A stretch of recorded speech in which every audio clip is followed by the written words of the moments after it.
Bismillahirrahmanirrahim. Dear students, this is Ashraf Sial and you are watching the YouTube channel The Literary Desk by Ashraf Sial.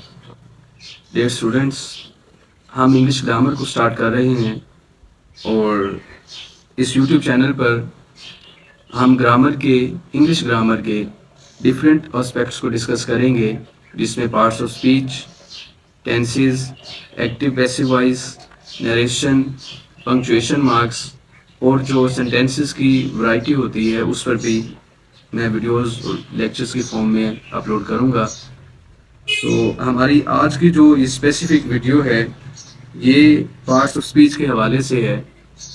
Parts of speech क्या होते हैं, इनको कैसे identify किया जाता है, आज की वीडियो में हम ये देखेंगे। आप ये देखते हैं कि जब भी हम कोई सेंटेंस बोलते हैं तो कुछ स्पेसिफिक वर्ड्स होते हैं या फिर एक वैरायटी होती है, वैरायटी ऑफ वर्ड्स हम बोल रहे होते हैं। अब वो वैरायटी ऑफ वर्ड्स क्या हैं, उनको स्टडी करने के लिए हम इंग्लिश लैंग्वेज के जो वर्ड्स हैं उनको कैटेगराइज कर लेते हैं। ये तकरीबन 8 कैटेगरीज बनती हैं और इन 8 कैटेगरीज को ही हम पार्ट्स ऑफ स्पीच कहते हैं। इसके अलावा भी कुछ वर्ड्स हैं जिन्हें हम डिटर्मिनर्स या आर्टिकल के नाम से जानते हैं। अब वो क्या हैं वो भी कमिंग स्लाइड्स में हम देख लेंगे। तो सबसे पहले हम यहाँ पर डिस्कस करेंगे इसके इंट्रोडक्शन को, पार्ट्स ऑफ स्पीच के पार्ट्स ऑफ स्पीच क्या हैं। तो अगर मैं इसकी डेफिनेशन करूँ कि पार्ट्स ऑफ स्पीच क्या हैं, तो ये देखें कि words are divided into different kinds और classes, these are called as parts of speech. यही बात जो मैंने पहले की कि वर्ड्स को डिवाइड किया गया है डिफरेंट काइंड्स के अंदर, डिफरेंट क्लासेस के अंदर, और वो किस तरह से, किस बुनियाद पर उन्हें डिवाइड किया गया है, according to their use and according to the work they do in a sentence, कि उनके यूज़ के हवाले से कि इनका इस्तेमाल क्या है और वो सेंटेंस के अंदर क्या रोल प्ले करते हैं उस हवाले से। तो अगर हम इनको फर्दर इनको कैटेगराइज किया गया है, इनको क्रैक करना चाहें तो यहाँ पर मेरे पास ये टोटल 8 हैं, जैसे मैंने पहले बताया आपको। Noun, pronoun, verb, adverb, adjective, preposition, conjunction and interjection. अब हम इन्हें वन बाय वन स्टडी कर लेते हैं कि नाउन क्या है, प्रोनाउन क्या है और इसी तरह बाकी के जो कैटेगराइज हमने किए हैं जिन वर्ड्स को, वो क्या हैं। तो सबसे पहले यहाँ पर मेरे पास जो नाउन है इसके हवाले से मैंने ये चीज़ें जो डेफिनेशन यहाँ पर लिखी, all the naming words are called nouns and the name of a person, place और thing is called as noun. कि नाउन जो है किसी भी पर्सन का नेम होता है, किसी भी जगह का नाम होता है या फिर किसी भी चीज़ का नाम होता है। अब इसको आप बारहा स्टडी कर चुके होंगे डिफरेंट बुक्स के अंदर, या आपने पहले भी इससे पहले लेक्चर जो सुने होंगे उसमें भी आपने नाउन को स्टडी किया होगा। एग्जामिनर आपसे क्या डिमांड करता है, वो आपसे इस तरह नहीं पूछेगा कि नाउन क्या है। वो आपको कोई सेंटेंस देगा या फिर कोई वर्ड देगा और पूछेगा कि ये क्या है। तो अब अगर तो वो किसी चीज़ का नाम है, किसी पर्सन का नेम है या फिर किसी प्लेस का नेम है, तो आप इजीली आइडेंटिफाई कर जाएंगे कि ये नाउन है। अब जैसे ये मेरे पास एक सेंटेंस लिखा हुआ है कि Akbar was a great king. Akbar जो है ये किसी पर्सन का नेम है और इसी तरह किंग जो है ये भी किसी ना किसी चीज़ का नाम है ना, बादशाह का नाम है। तो ये हमारे पास नाउन है। इसके अंदर ये जो नोट लिखा हुआ है इसका क्या मतलब है, इसको अगर आप देखें कि द वर्ड, जो नाउन वर्ड है वो इंक्लूड्स, वो शामिल करता है किस चीज़ पर, किन चीज़ों को शामिल करता है, all objects that we can see, hear, touch और smell and something that we can think of, जिसके बारे में हम सोच सकते हैं। इससे मतलब ये हुआ कि जो भी चीज़ जिसके बारे में हम बोलते हैं, लिखते हैं, सुनते हैं, कोई भी वर्ड है किसी भी चीज़ का, या तो वो नाम होगा, किसी पर्सन का नेम होगा या किसी जगह का नाम होगा, तो उसी को ही हम नाउन कहते हैं। अब ये जो नेक्स्ट मेरे पास एग्जांपल लिखी हुई है, मुल्तान इज़ इन पंजाब, तो मुल्तान किसी जगह का नाम है, किसी शहर का नाम है, ये अगेन नाउन हो गया। इसी तरह द रोज़ स्मेल स्वीट। अब रोज़ जो है ये फ्लावर फूल को कहते हैं, ये भी किसी चीज़ का नेम है। तो मैंने आपको नाउन की जो डेफिनेशन बताई कि नाउन जो है वो किसी चीज़ का नाम होता है। तो इन एग्जाम्पल से हमने इनको आइडेंटिफाई कर लिया। अब अगर एग्ज़ाम में अगर आपसे नाउन के बारे में पूछा जाता है तो आपको आइडेंटिफाई करना मुश्किल नहीं होगा अगर आप इस डेफिनेशन को समझ लेते हैं। नेक्स्ट हमारे पास प्रोनाउन है। प्रोनाउन एक ऐसा वर्ड होता है जो नाउन को रिप्लेस करता है। अब कोई भी बात अगर मैंने करनी है, जैसे अकबर की ही बात करते हैं, Akbar was a great king. Again मैं कहता हूँ Akbar was very brave, Akbar ruled Mughal era. अब मैं बार बार जो अकबर रिपीट कर रहा हूँ, नाउन को रिपीट कर रहा हूँ, तो इससे जो है सेंटेंस की जो ब्यूटी है वो वैसी नहीं रहेगी कि बार बार आप एक चीज़ रिपीट कर रहे हैं। तो रेपिटेशन से अवॉइड करने के लिए हम कुछ स्पेसिफिक वर्ड्स यूज़ करते हैं नाउन की जगह पर। अब वो स्पेसिफिक वर्ड्स जो हम नाउन की जगह इस्तेमाल करते हैं उनको हम प्रोनाउन कहते हैं। अगर मैं इसकी डेफिनेशन करूं तो प्रोनाउन जो है वो एक ऐसा वर्ड है जो नाउन की जगह इस्तेमाल होता है। अब ये जैसे एग्जांपल लिखी हुई है कि जॉन इज एब्सेंट। जॉन क्या है हमारे पास? Noun, because he is ill. अब ये जो मैंने वर्ड ही यूज किया ये किसके लिए है? जॉन के लिए। तो अब मैंने जॉन के लिए जो वर्ड यूज किया यहाँ पर, जॉन नाउन था, नाउन के लिए मैंने वर्ड यूज किया ही का। तो ही अब क्या है? उसकी रिप्लेसमेंट में यूज हुआ, और जो नाउन की रिप्लेसमेंट में यूज होता है वर्ड उसको हम प्रोनाउन कहते हैं। नेक्स्ट हमारे पास है आई बोट द बुक्स। मैंने किताबें खरीदी। Which are expensive. अब ये जो विच आर, ये विच जो है ये इस बुक्स को, बुक जो है ये नाउन है, बुक्स को बुक्स के लिए जो है रिप्लेस किया गया है। तो ये यहाँ पर कंजंक्टिव प्रोनाउन का रोल प्ले कर रहा है। प्रोनाउन की जो टाइप्स हैं या इनका यूजेज जो है ये हम आने वाले वीडियोस में, आने वाले लेक्चर्स में डिस्कस करेंगे। तो ये हमारे पास दो पार्ट्स उस पर डिस्कस हो गए, नाउन और प्रोनाउन। नेक्स्ट हमारे पास वर्ब है और इसी के साथ एडवर्ब भी है।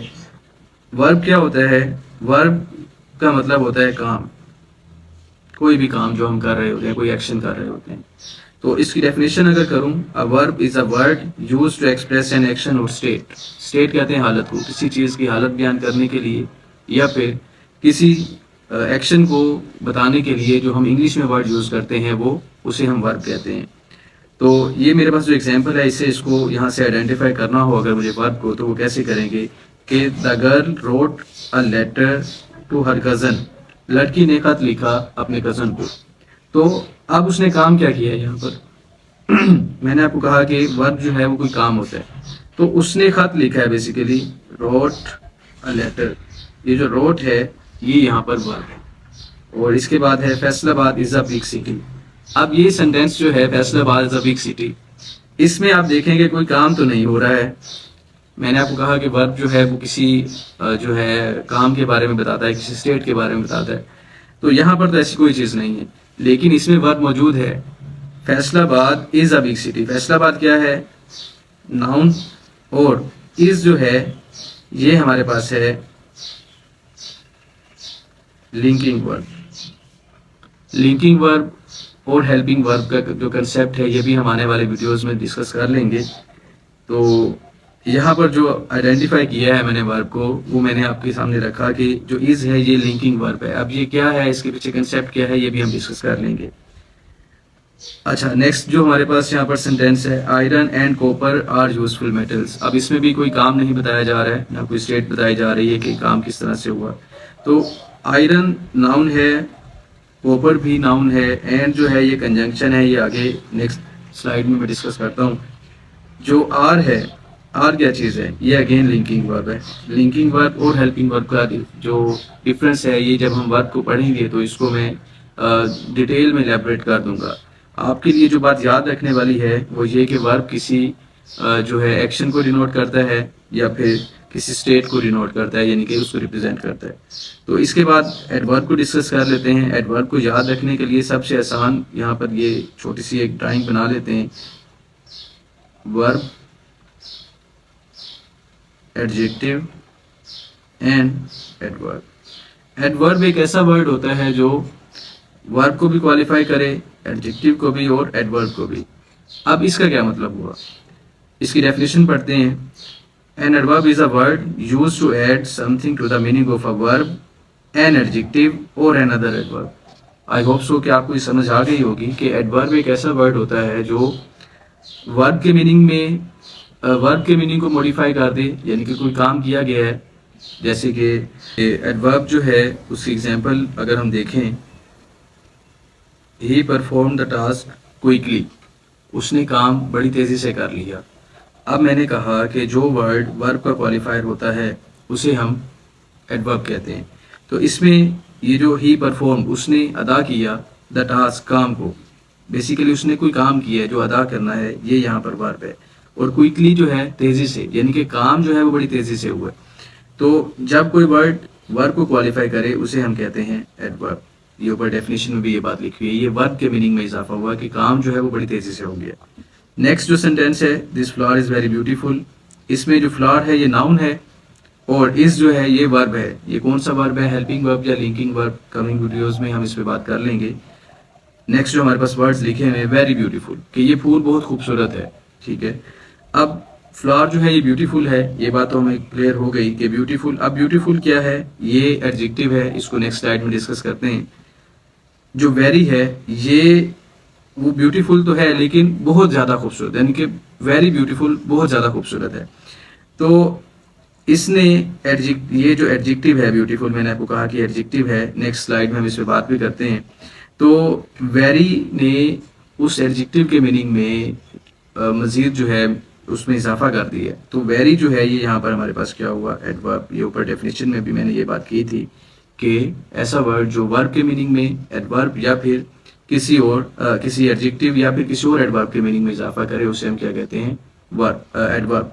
तो नेक्स्ट हमारे पास यहाँ पे जो सेंटेंस लिखा हुआ है, she pronounce the word quite correctly, उसने बड़े ही जो है दुरुस्त अंदाज में, करेक्टली से मतलब कि बड़े ही अच्छे तरीके से उसने वर्ड को प्रोनाउंस किया।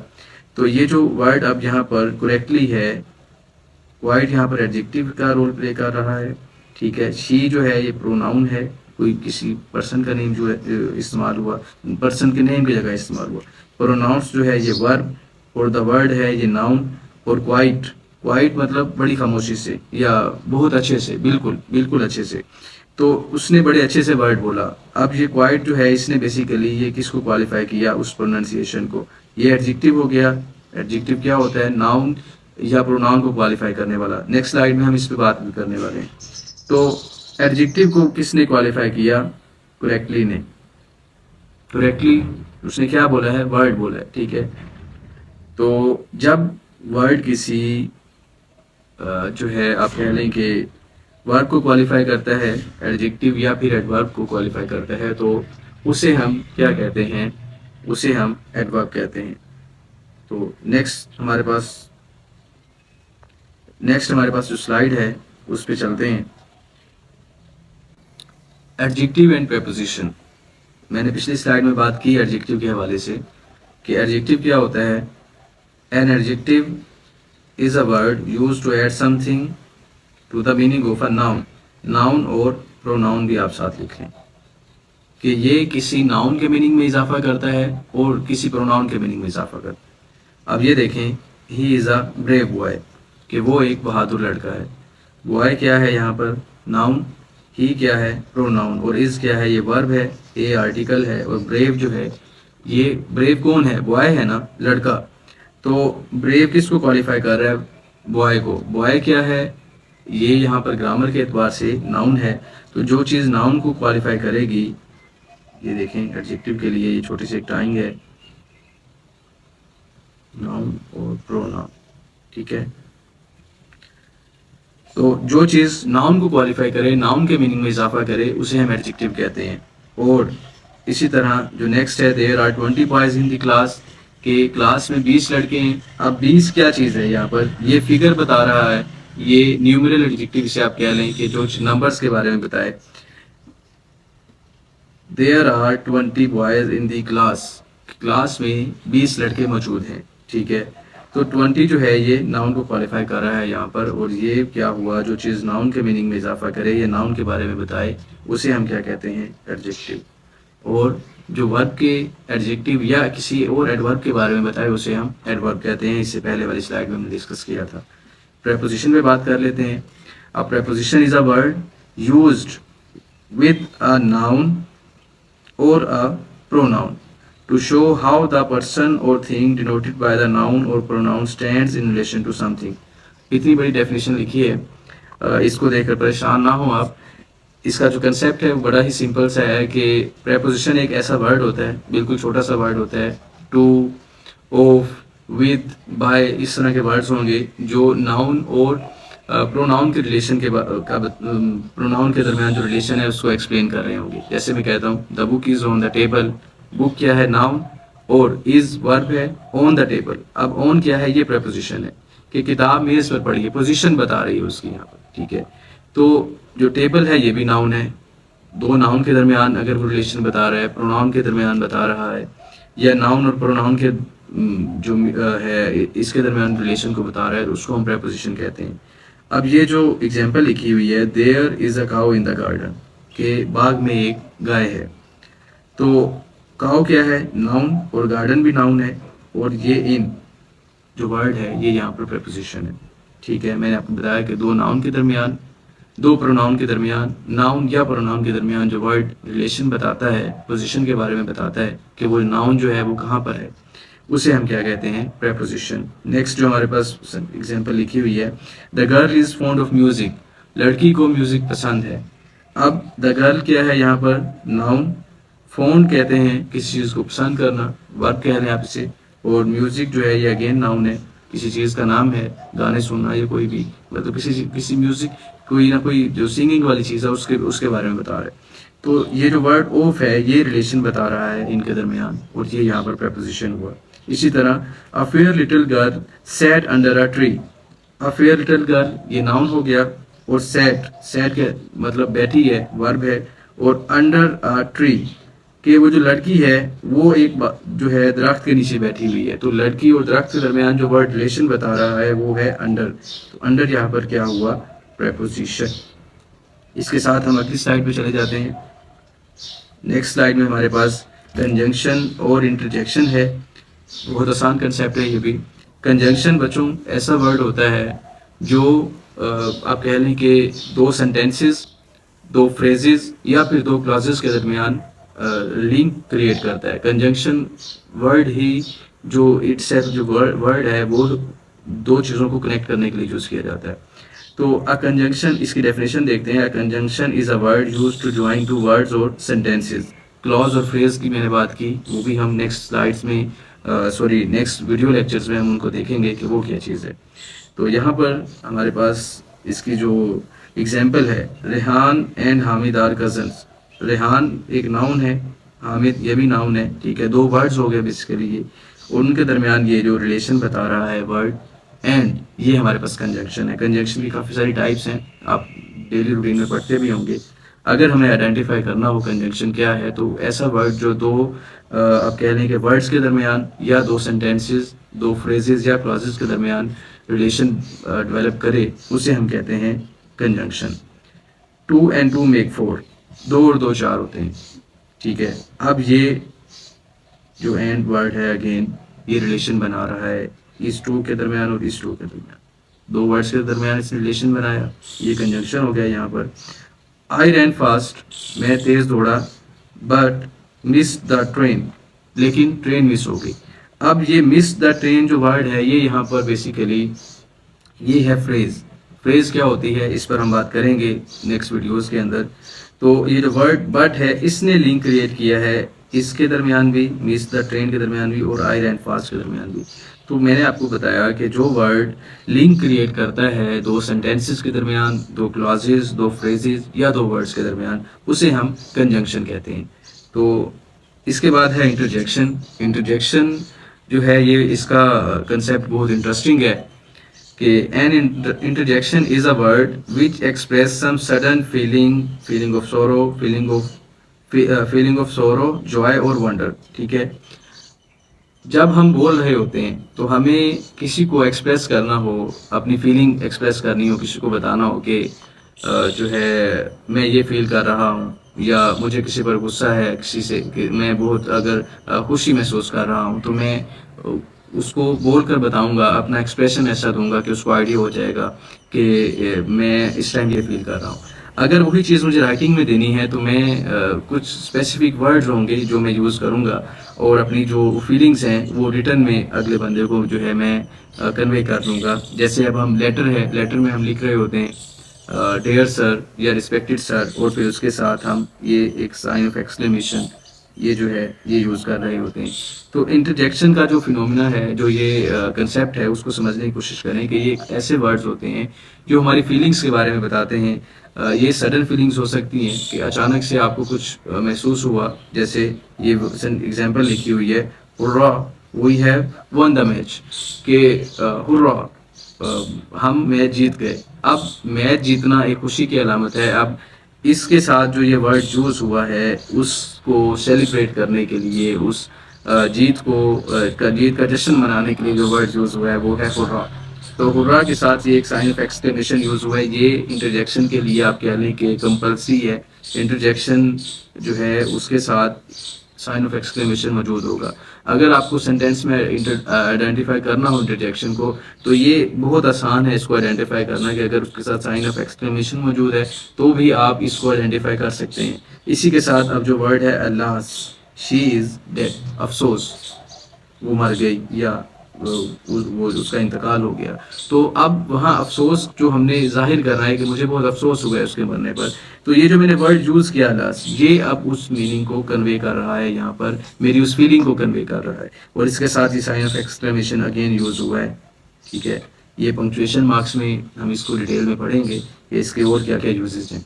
तो इसके बाद हम नेक्स्ट स्लाइड पे चलते हैं जिसमें हमारे पास डिटर्मिनर्स की हम बात कर लेते हैं कि some modern grammar include determiners among parts of speech. Determiners are words like a and the, this that etcetera. As words are divided into different classes according to the work they do in a sentence, it is clear that we cannot say to which part of speech a word belongs unless we see it used in a sentence.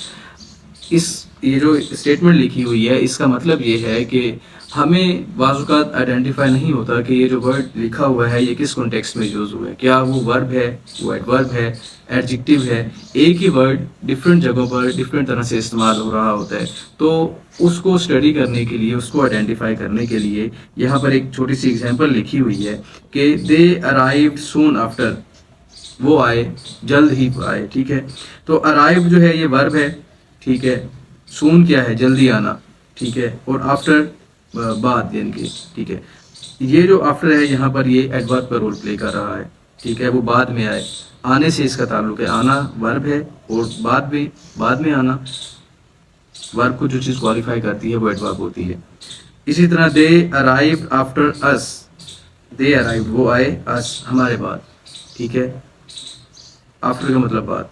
तो they arrive, अब दे जो है ये एक noun हो गया और अस जो है ये भी एक नाउन। यहाँ पर ये प्रोनाउन है क्योंकि यहाँ पर किसी पर्सन का नेम नहीं है, उसके लिए एक स्पेसिफिक वर्ड यूज हुआ है। तो ये यहाँ पर प्रोनाउन के दरमियान रिलेशन बिल्ड कर रहा है।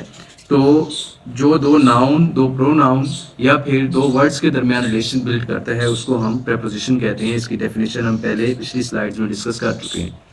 इसके साथ है जो थर्ड एग्जांपल लिखी हुई है, they arrive after we had left, वो आए हमारे बाद। दे अराइव ये एक क्लॉज, वी हैड लेफ्ट जब हम छोड़ चुके थे। ठीक है, आफ्टर जब हमारे बाद, यानी कि वो दे अराइव वो हमारे बाद आए, वी हैड लेफ्ट जब हम यानी कि हम जा चुके थे या हम छोड़ चुके थे। अब ये दो सेंटेंसेस के दरमियान इसने लिंक क्रिएट किया है।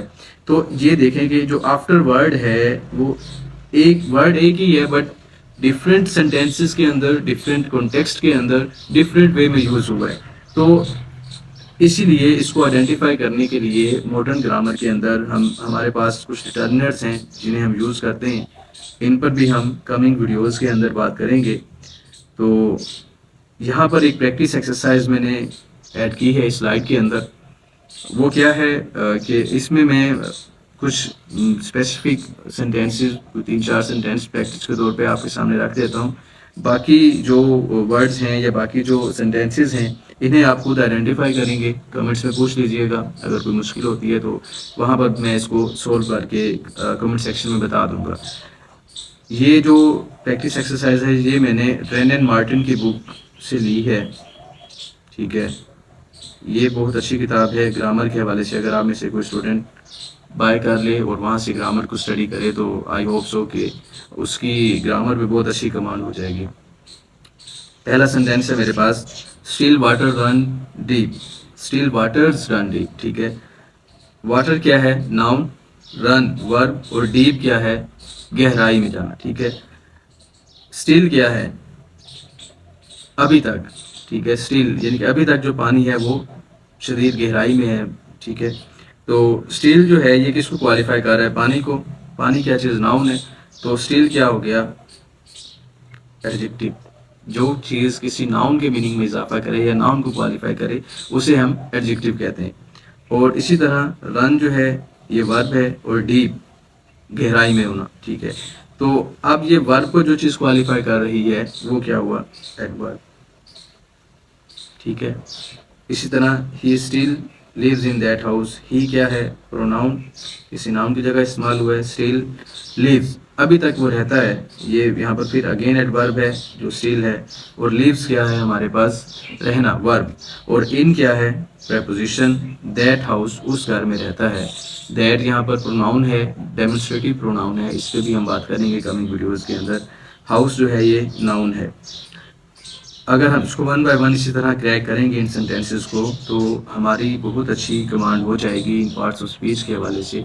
तो आप स्टूडेंट्स इनकी अच्छे से प्रैक्टिस कीजिएगा। अगर कोई सेंटेंस आपको समझ नहीं आता तो उसे कमेंट में लिख लें और पूछ लें। मैं कोशिश करूँगा कि मैं आपको रिस्पॉन्ड करूँ।